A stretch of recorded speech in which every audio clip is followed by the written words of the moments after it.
Today's going to be another project on my 61 Ford Unibody. The door locks have this little link that goes between the lock mechanism and the door lock, and I'm missing one for sure, and somewhere around my garage is the other one, but I have made another piece that is so very close, and I think they install like this. Anyway, it doesn't work.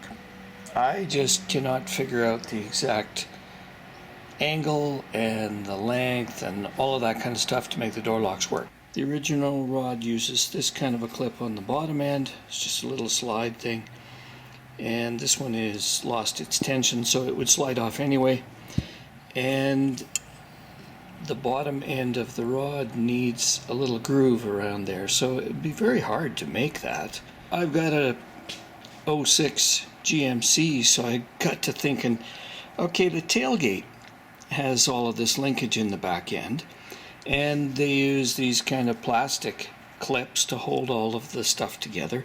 Why can't I make it work like that? So first, here is a new lock cylinder. It came with this end on it, but I've already swapped them because I was trying to put the old style back into my vehicle. Anyway, so I did the measurements.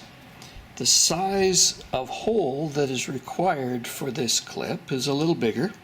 It's even bigger than the size that arrives when you buy this new lock cylinder. So the size that's required is 15/64. It's only about one size bigger than what comes when you buy these cheap reproduction locks. So I took a steel washer, the same thickness, and I drilled a 15/64 hole into it just to test. And so the piece of plastic clips in nicely, rotates. So I'm thinking, okay, what if I drilled this out to 15/64 and I drilled this out to 15/64? That means that I can put a clip on both ends and have some kind of a rod in between.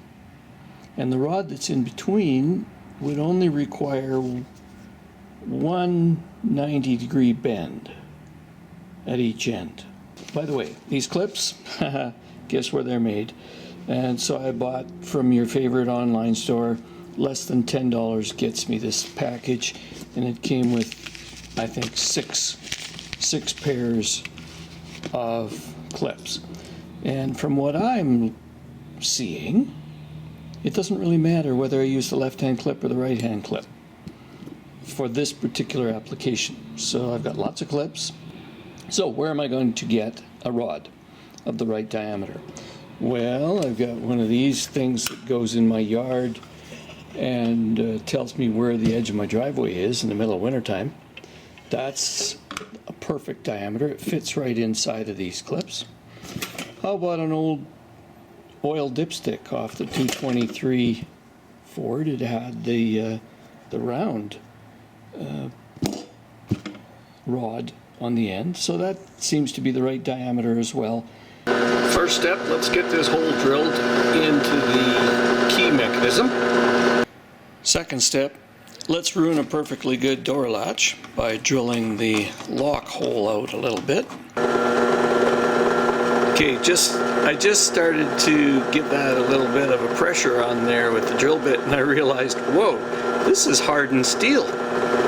Completely different than drilling out the lock lever, which was super soft. This material is quite tough. So here's the hole after I finally got the drill bit through it. I needed to sharpen the drill bit probably 8 times in the process. Here's the inside. Hopefully the hole is not burned out too big, because basically that's really what happened. It almost burned the hole rather than cutting it. I tried to file that small burr off the edge of the piece of metal, and my file won't even cut it. There we go, just barely touching it with the grinding disc, and then I've got a brass wire wheel also, so I polished it up with that. So I think it should be good enough not to destroy the piece of plastic as it moves up and down. Now, it's not a carburetor linkage, so it's not going to be moving back and forth every day. So it should last a fair amount of time. So here's the end result.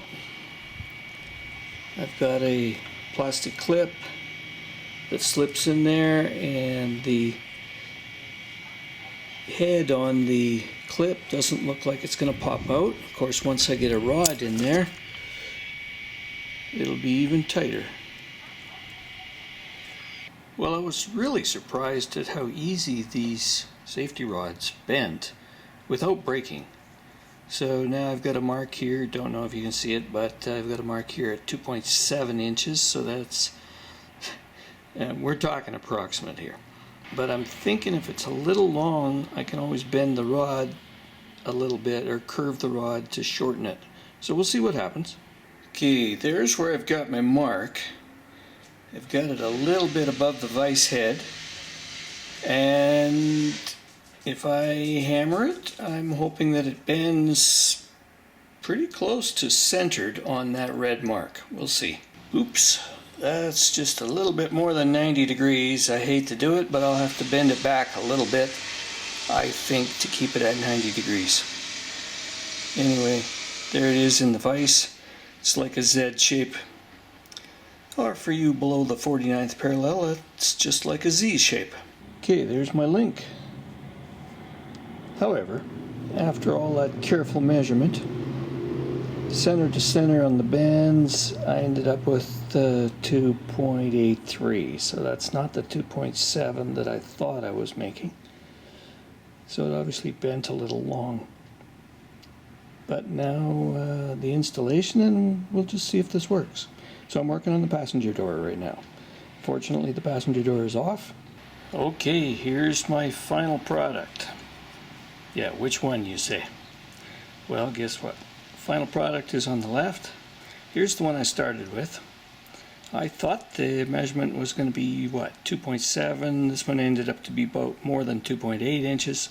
I went shorter, still wasn't short enough, still not short enough. And this one is the one that works, and I'll show you that in a second. So this is about 2.25 inches, and again, everything's approximate. 2.25 inches center to center, and it's not quite 90 degrees. I actually opened it up a couple of degrees so you can see that it's not quite 90 degrees there. Okay, let's see if I can show you this installed finished product without blocking too much of the light.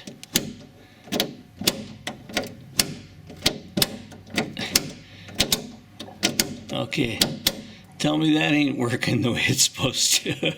I love it. I went ahead and made a link for the driver's door as well. It was so quick. I only had to make one, and it was perfect the first time.